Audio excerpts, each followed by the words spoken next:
आज हम भगवत गीता के 7वें अध्याय भगवत ज्ञान का 13वां श्लोक करेंगे। हरे कृष्णा। त्रिभिगुणमये भर्वारेभि सर्वमिदं जगत् मोहितं नाभिजानाति माभ्यं परं व्ययम्।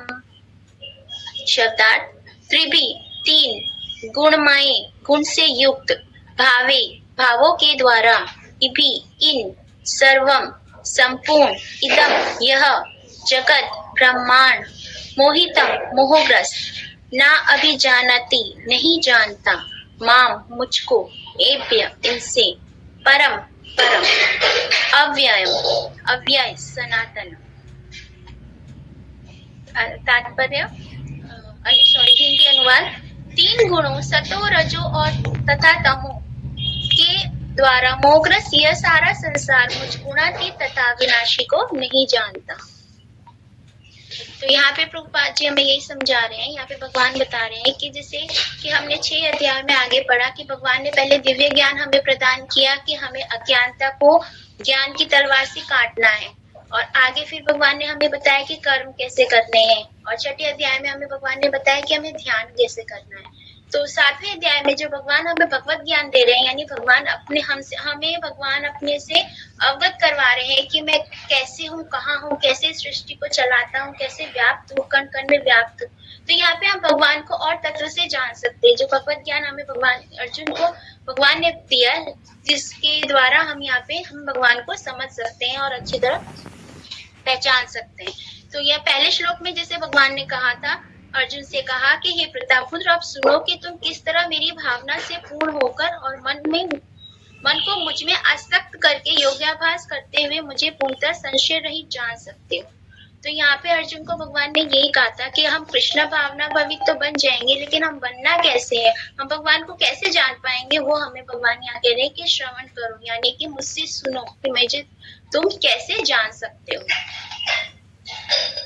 तो हमें यहाँ पे ये है कि भगवान जैसे कि कल भी डिस्कस हुआ था कि बताया था कि जैसे एक माला होती है, जो भगवान है वो धागा है, और जो मोती है वो ये भगवान की जो शक्तियां है। भगवान मतलब जैसे हमें बता रहे हैं कि मैं पृथ्वी की सुगंध हूँ, जल का स्वाद हूँ, और बलवानों का बल हूँ, तो या आदि जीवों का बीज हूँ। यानी कि ये सब जो है भगवान के जो माला है वो उनके मोतियों के मणिये है। यानी कि भगवान ये बता रहे हैं कि जो धागा है, यानी कि जो भगवान है, वो इन सब चीजों को हमें बता रहे हैं कि इस तरह से मैं हर चीज में व्याप्त हूँ। तात्पर्य श्रील प्रभुपाद द्वारा। श्रील प्रभुपाद की जय। सारा संसार प्रकृति के 3 गुणों से मोहित है। जो लोग इस प्रकार से 3 गुणों से मोहित है, वे नहीं जान सकते कि परमेश्वर कृष्ण इस प्रकृति से परे हैं। अब जैसे हम यहाँ पे ये तो हमें पता ही है कि हमें जो मनुष्य जीवन मिला है वो हमारे विकारों के कारण ही मिला है। हमारे अंदर जो भोगने की प्रवृत्ति है उसके कारण हमें ये मनुष्य देह प्राप्त हुई है, और जो हमारा मनुष्य देह है ये प्रकृति के 3 गुणों द्वारा प्रसिद्ध है। जो प्रकृति के 3 गुण है ये हम इसके द्वारा कैसे जकड़े जाते हैं? अपनी इच्छा के द्वारा। जब तक हमारे अंदर भौतिक इच्छाएं रहती है तब तक हम 3 गुणों से ग्रसित रहेंगे। तो भगवान यहाँ अर्जुन को यही सीख दे रहे हैं कि हमें इन तीनों गुणों से ऊपर उठना है, और भगवान यही समझा रहे हैं यहाँ पे कि जो लोग इन 3 गुणों से मोहित रहते हैं वो यह नहीं जान पाएंगे कि भगवान कौन है। तब तक हम भगवान को समझ नहीं पाएंगे, क्योंकि हमारे अंदर जो कहते हैं, जो भगवान कह रहे हैं ना कि 8 चीजों से हमारा शरीर जो बना है, कि पृथ्वी जल अग्नि वायु आकाश और मन बुद्धि अहंकार। जो सूक्ष्म शरीर हमारा है, जो मन बुद्धि और अहंकार, जब तक हम अपनी बुद्धि को, मन को और अपने अहंकार को दूर करते हुए भगवान को नहीं समझेंगे तब तक हम भगवान को नहीं जान पाएंगे। प्रत्येक जीव को प्रकृति के वशीभूत होकर एक विशेष प्रकार का शरीर मिलता है, जो तदनुसार उसे एक विशेष मनोवैज्ञानिक, मानसिक तथा शारीरिक कार्य करना होता है। तो जैसे कि मैंने बताया कि हमें तीनों गुणों के द्वारा हमें शरीर प्राप्त हो। जैसे हमने कल भी बताया था कि हमें अपने कर्मों के और गुणों के हिसाब से ही हमें हमारा जो अगला जीवन है वो निर्धारित होता है कि हमें अगला जीवन किस प्रकार कैसा मिलेगा। जैसे कि हमारे गुण होंगे, अगर हम तमोगुणी होंगे तो हम कोई पशु पक्षी बनेंगे। अगर हम रजोगुण में होंगे तो हमें हो सकता है कि मनुष्य देही प्राप्त हो, लेकिन हम शूद्र बने या बहुत निम्न कुल में बने या बहुत ज्यादा कहते हैं ना कि भगवान से परे ही हो, भगवान को नहीं जान पाएंगे। लेकिन सतोगुण में अगर हम शरीर त्यागते हैं तो हम किसी वैष्णव के कुल में जन्म लेते हैं और हमारी भक्ति और आगे बढ़ती है।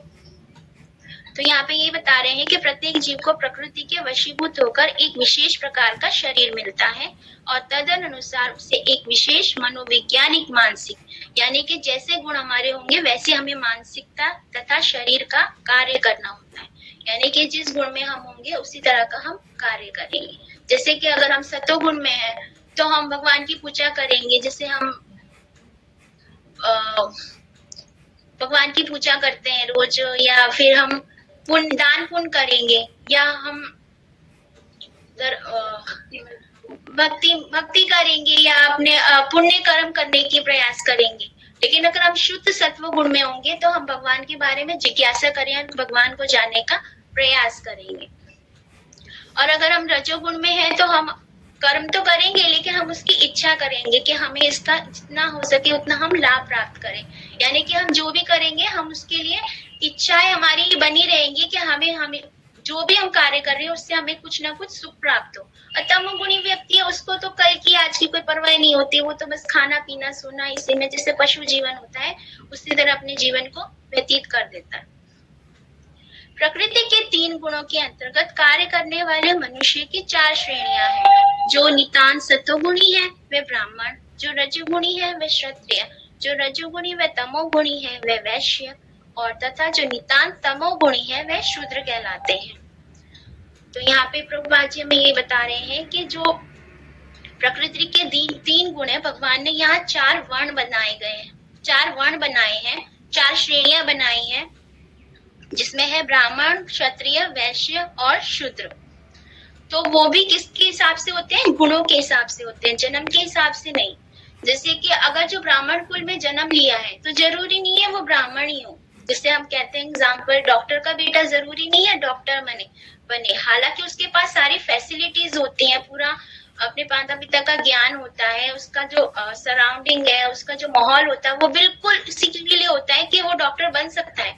लेकिन अगर उसकी मानसिक स्थिति वैसी नहीं है कि वो डॉक्टर बनना चाहता है, या उसका इंटरेस्ट किसी और चीज में, या ये कह लो कि वो किसी और गुण में है कि उसको डॉक्टर ना बन के कुछ और बनना है, तो वो डॉक्टर नहीं कहलाएगा। इसी तरह भगवान यहाँ पे ये बता रहे हैं कि जो 4 वर्ण का निर्धारित किए गए हैं वो जरूरी नहीं है कि जिस वर्ण में मनुष्य ने जन्म लिया है वो उसी वर्ण क्या बोलेंगे कार्य करे, उसी वर्ण में रहकर वो कार्य करे।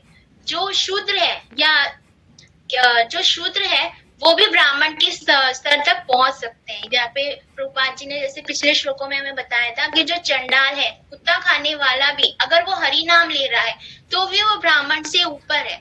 तो यहाँ पे यही बता रहे हैं कि जो 4 श्रेणियां हैं वो मतलब मनुष्य को विभाजित नहीं करती, लेकिन हमारे जैसे हम अब भौतिकता में देखते हैं कि लोगों ने इसको कितना कंफ्यूजिंग बना दिया है कि भगवान ने तो 4 वर्ण बनाए थे लेकिन उन्होंने क्या है उसको जाति धर्म के नाम पे और ज्यादा विभाजित कर दिया है और उसको इतना कंफ्यूज बना दिया है। जैसे यहाँ पे यही बता रहे हैं कि जो भगवान है भगवान ने धर्म नहीं बनाए कि कोई जैन है, कोई मुस्लिम है, कोई क्रिश्चियन है, भगवान ने धर्म नहीं बनवाए। भगवान ने तो आश्रम बनाए हैं उनके गुण के हिसाब से, और अपनी सुविधा से और अज्ञानता के कारण भगवान जीव ने क्या किया उसको विभाजित करके और ज्यादा कॉम्प्लिकेटेड बना दिया है। यहाँ पे जैसे आगे भी बताएंगे श्लोका में कि जो जीव है वो मतलब कहता है मैं इंडियन हूँ या पाकिस्तानी हूँ या अफगानिस्तानी हूँ। भगवान कहते हैं कि जैसे हमने आगे भी पढ़ा है कि सब में व्यष्टि आत्मा है, तो हम कौन है? भगवान के अंश हैं और भगवान परम पिता है। तो हमें यहाँ पे भगवत ज्ञान यही प्रदान कर रहे हैं यहाँ पे भगवान हमें कि हम सब एक आत्मा है, भगवान के अंश है, और हमें कहाँ जाना है? भगवान के पास ही जाना है। तो हमारा जो धर्म है वो है सनातन धर्म, यानी कि भगवान जो हिंदू धर्म है जो हमारे वैदिक ग्रंथों में बताते हैं कि हमें अपने उसमें, सॉरी आगे बढ़ते हैं, मैं खुद कंफ्यूज हो गई।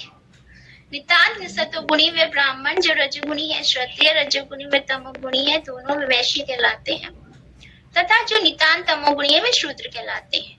जो इनमें से नीचे है वे पशु हैं। फिर भी ये उपाधियां स्थायी नहीं है। ये ब्राह्मण, क्षत्रिय, वैश्य या कुछ भी हो सकता, जो भी हो, ये जीवन नश्वर है। तो यहाँ पे यही बता रहे हैं कि जो उपाधियां मिली हुई है ये स्थायी नहीं है, और ये जो जीवन है वो नश्वर है। यानी कि हमें तीनों गुणों के बारे में भगवान यही बता रहे हैं कि जिस भी वर्ण में हम रहते हैं कि वो स्थायी नहीं है। तो हम शुद्ध भक्ति करके और हम खुद को सतोगुण में लाकर भगवान के भक्त बन सकते हैं। यद्यपि ये जीवन नश्वर है और हम नहीं जान पाते कि अगले जीवन में हम क्या होंगे, किंतु माया के वश में रहकर हम अपने आप को देहात्म बुद्धि के द्वारा अमेरिकी, भारतीय, रूसी या ब्राह्मण, हिंदू, मुसलमान आदि कहकर सोचते हैं। तो जो माया है उसके वश में रहकर हम अपने आप को देहात्म बुद्धि यानी को खुद को आत्मा नहीं शरीर मानने लगते हैं, और जहाँ जिस स्थान में और जिस वर्ण में रहते हैं हम खुद को वही मानने लगते हैं। अगर हम ब्राह्मण के कुल में जन्म लिया है तो हम खुद को ब्राह्मण मानते हैं, लेकिन हम ये नहीं देखते कि हमारे कर्म कैसे हैं। तो यहाँ पे भगवान यही बता रहे हैं कि देहात्म बुद्धि के कारण ही हम लोग हमने खुद को विभाजित कर लिया है। लेकिन जो असली धर्म क्या है वो है सनातन धर्म, यानी कि हम भगवान की संतान है और हमें भगवान की शरणागत, भगवान को जान के भगवान की भक्ति करते, कृष्ण भावना में बनते हुए भगवान की भक्ति करनी है।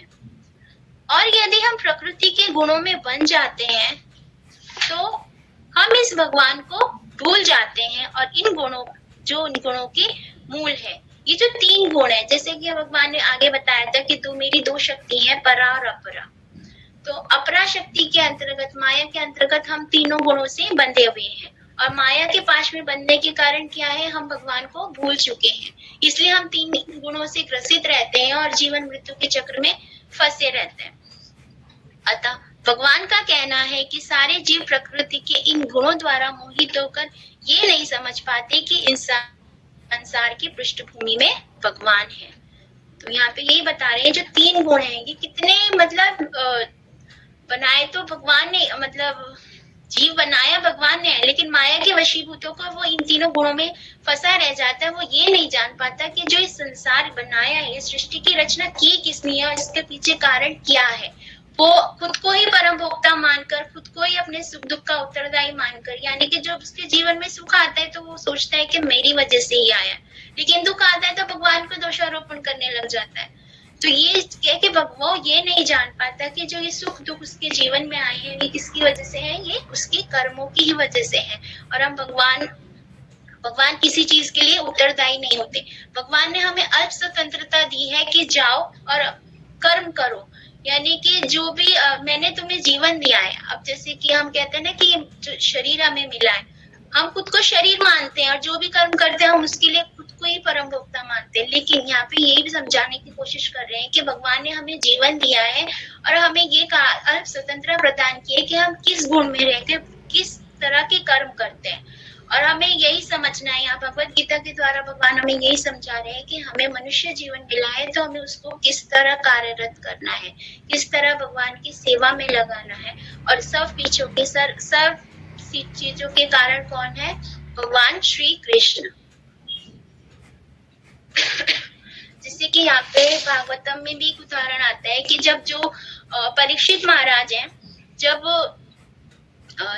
धर्म से पूछते हैं कि तुम तीनों पांव तुम्हारे कट चुके हैं, तुम एक पांव पे खड़े हो, तुम्हारी ये दुर्दशा किसने की है? जब वो पृथ्वी माता भी विलाप कर रही होती है तो वो बताते धर्म मतलब जो धर्म के रूप में बैर, वो बताते हैं कि पद्म पुराण के अनुसार हमारे वर्तमान कलेश पाप रूपी लता के फल लगने के कारण है, किंतु शुद्ध भक्ति का आचरण करने से ये पाप अंकुर भी धीरे धीरे मुरझा जाते हैं। इस तरह उत्पात मचाने वालों को देखते हुए भी भक्त उन्हें कष्ट पहुंचाने का दोषी नहीं ठहराते।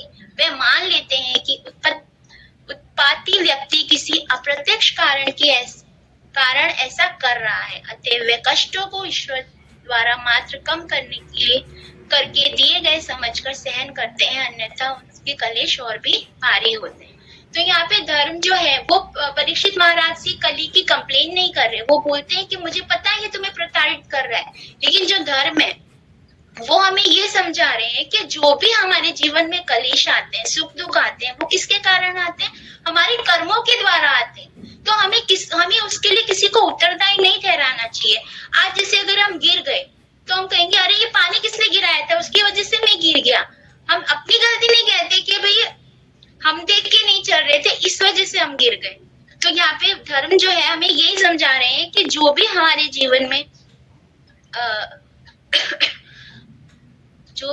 जीवन में कलेश आते हैं वो हमारे कर्मों के कारण आते हैं, लेकिन भक्ति का आचरण करने से वे अंकुर भी धीरे धीरे मुरझा जाते हैं।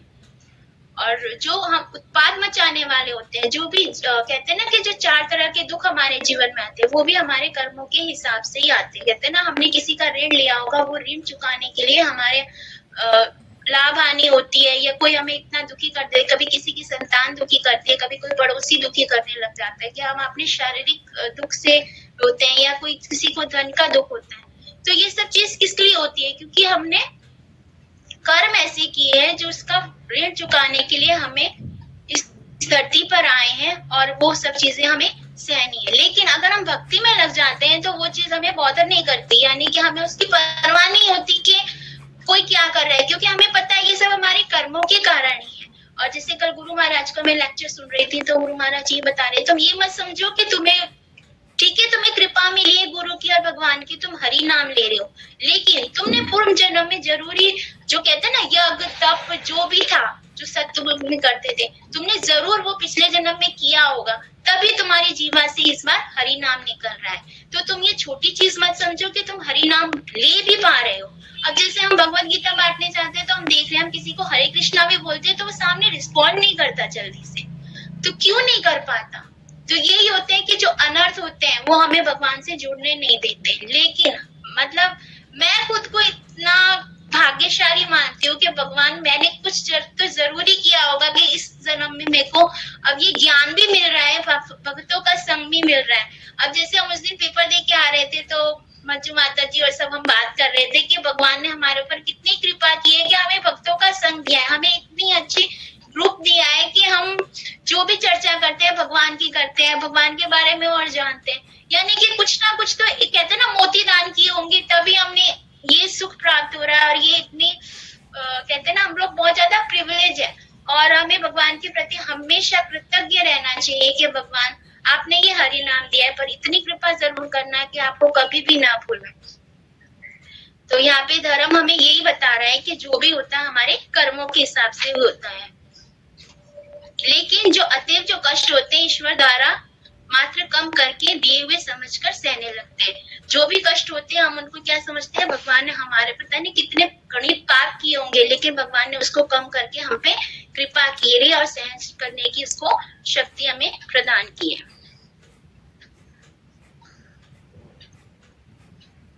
जीव कई प्रकार के हैं, यथा मनुष्य, देवता, पशु आदि, और इनमें से हर प्रकृति के वश में है, और ये सभी दिव्य पुरुष भगवान को भूल चुके हैं।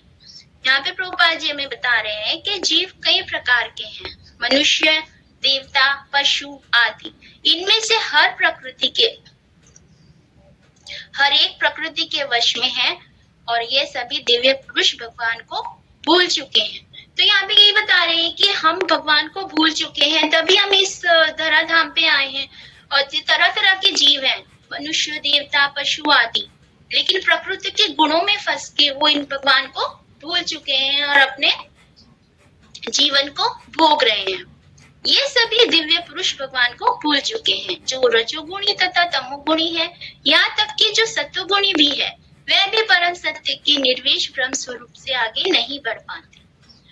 अब यहाँ पे कहते हैं ना कि जो सत्वगुणी है वो भी नहीं बढ़ पाते आगे, जो निर्विशेषवादी हैं या जो निराकारवादी हैं, वो खाली ब्रह्म ज्योति को ही भगवान मानते हैं। जैसे कि हम भी देखते हैं कि जैसे हम पहले इस्कॉन से जब नहीं जुड़े थे, तब हम लोग भी पूजा पाठ तो करते थे, लेकिन हम भगवान को नहीं जानते थे। मतलब ये होता था कि सोमवार का व्रत करेंगे तो ये होगा, गुरुवार का व्रत करेंगे तो ये होगा।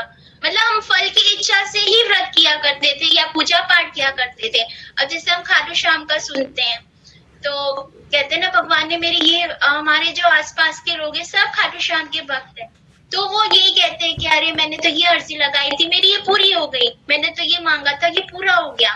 तो हम कई बार ये सोचते हैं कि ये क्या भक्ति है या व्यापार है। मतलब भगवान से हम जो चाहते हैं वो मिल गया तो हम भगवान के भक्त हैं, अगर नहीं मिला तो हमारी आस्था क्या होती है, झूठी हो जाती है, हमारी श्रद्धा टूट जाती है कि हम तो भगवान से मांग रहे थे, भगवान सुनता ही नहीं, पता नहीं भगवान हमारी तो सुनता ही नहीं है। लेकिन यहाँ पे हमें जो प्रभुपाद जी हमने जो इतना अच्छा हमें समझा रहे हैं कि हमें भगवान पे संशय रहित होकर अटूट विश्वास के साथ और श्रद्धा के साथ भगवान की भक्ति करनी है। भगवान कभी भी किसी के लिए निष्ठुर नहीं हो सकते। भगवान हमेशा कहते हैं ना, जो पिता होते हैं वो दयालु ही होते हैं, लेकिन जो कहते हैं ना कि बच्चा ही होता है जो कुमार्ग पे निकल जाता है तो क्या करेंगे, उसको सजा देके ही तो सुधारा जा सकता है ना। ऐसे ही भगवान हमें ठोकरें देते हैं ताकि हम संभल पाए। लेकिन जब तक हमें दिव्य ज्ञान प्राप्त नहीं होगा, हम भगवान को नहीं समझ पाएंगे, ये भगवत ज्ञान हम नहीं समझ पाएंगे, भगवान को नहीं समझ पाएंगे, तब तक हम सही रास्ते पे नहीं आएंगे। तो यहाँ पे प्रभुपाद जी हमें यही बता रहे हैं कि 4 प्रकार के जीव होते हैं, लेकिन जो सतोगुणी भी हो जाए तो भी वो भी भगवान को नहीं जान पाते, वे परम सत्य के निर्वेश परम ब्रह्म स्वरूप के आगे नहीं बढ़ पाते। ये सब भगवान के साक्षात स्वरूप के समक्ष संभ्रमित हो जाते हैं, जिसमें सारा सौंदर्य, ऐश्वर्य, बल, ज्ञान, यश तथा त्याग भरा है। जब सतोगुणी तब इस स्वरूप को नहीं समझ पाते तो उनसे क्या आशा की जाए जो रजोगुणी या तमोगुणी है। कृष्ण भावनामृत प्रकृति के इन 3 गुणों से परे हैं, और जो लोग निसंदेह कृष्ण भावनामृत में स्थित हैं, वे ही वास्तव में मुक्त हैं। तो यहाँ पे भगवान यही बता रहे हैं कि जो तीनों गुणों से ग्रस्त है, यानी कि जो सतोगुणी भी है, जो भगवान को जानते हैं कि ठीक है ये भगवान है, हमें इनकी पूजा करनी है, हमें हम ये हमारे आराध्य हैं, लेकिन भगवान को तत्व से नहीं जानते, भगवान को नहीं समझ पाते कि भगवान सर्व कारण कारणम है। जो कुछ भी हमें मिला है, जो कुछ भी है, हमारा जीवन है, ये भगवान के कारण ही है, और जो सुख दुख हम भोग रहे हैं हमारे कर्मों के कारण है। यहाँ पे यही समझने की हमें प्रयास करना है कि जो भगवत ज्ञान है, कि भगवान यही बता रहे हैं कि मैं सर्व कारण कारणम हूँ। यानी कि अब जैसे हम छोटी सी चीज भी देख ले, जैसे मैं बोल रही हूँ, या हम लोग कहते हैं ना कि खा रहे हैं, पी रहे हैं, या जो भी कर रहे हैं, वो किसकी कृपा से कर रहे हैं, भगवान की कृपा से कर रहे हैं। नहीं तो जैसे हमने देखा है, जो कोमा में चले जाते हैं व्यक्ति, क्या वो अपनी मर्जी से हाथ पैर हिला पाते हैं? उनका दिमाग तो चल रहा होता है, लेकिन क्या वो अपने शरीर को हिला पाते हैं? नहीं। क्यों? क्योंकि वो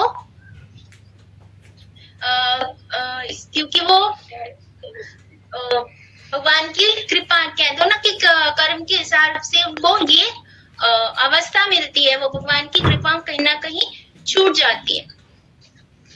अब जैसे एक लेक्चर में कह रहे थे कि जैसे हम क्या है, एक जेल की कैदी हैं, तो अगर हम जो कैदी हैं वो अच्छा व्यवहार करते हैं, हम किसी पाप के कारण ही इस धरती पे आए हैं, तो किसी पाप के कारण ही हम कारागार में बंद होते हैं, लेकिन अगर हम वहाँ अच्छा व्यवहार करते हैं तो हमारी सजा क्या होती है, कम हो जाती है। वहाँ के लोग भी हमारे साथ अच्छा व्यवहार करते हैं और हम जल्दी से छूट भी जाते हैं।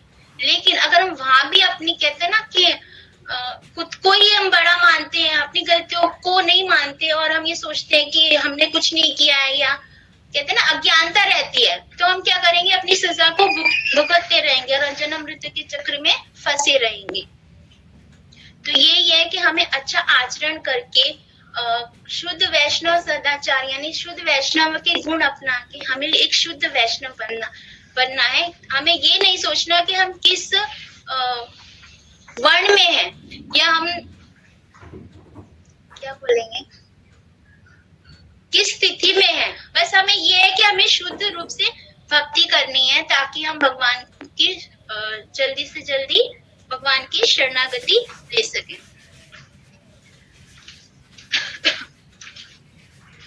यहाँ पे यही है कि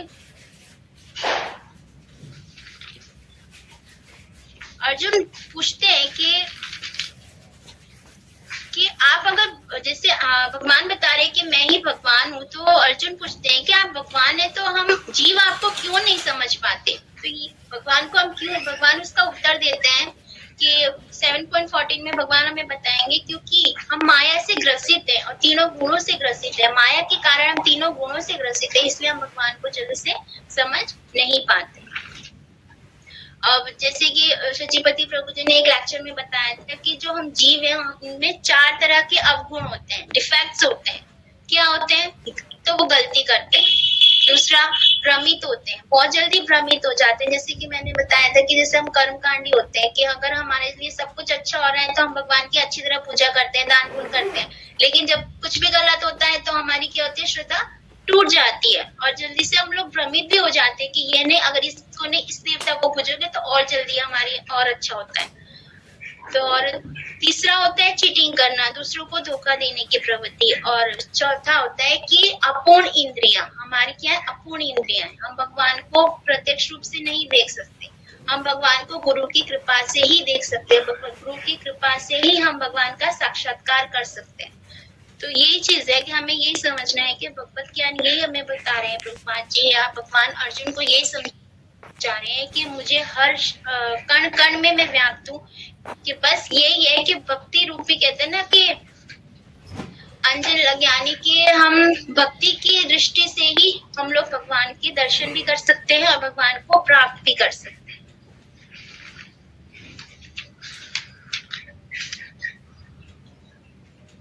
और यहाँ पे यही बता रहे थे, एंड में ये कहूंगी कि जो जितना पर्सन सरेंडर करता है उतना ही वो आनंद प्राप्त करता है। यानी कि हम खुद को जज भी कर सकते हैं कि हम भक्ति में कितने निपुण हुए हैं या कितने बड़े हैं आगे।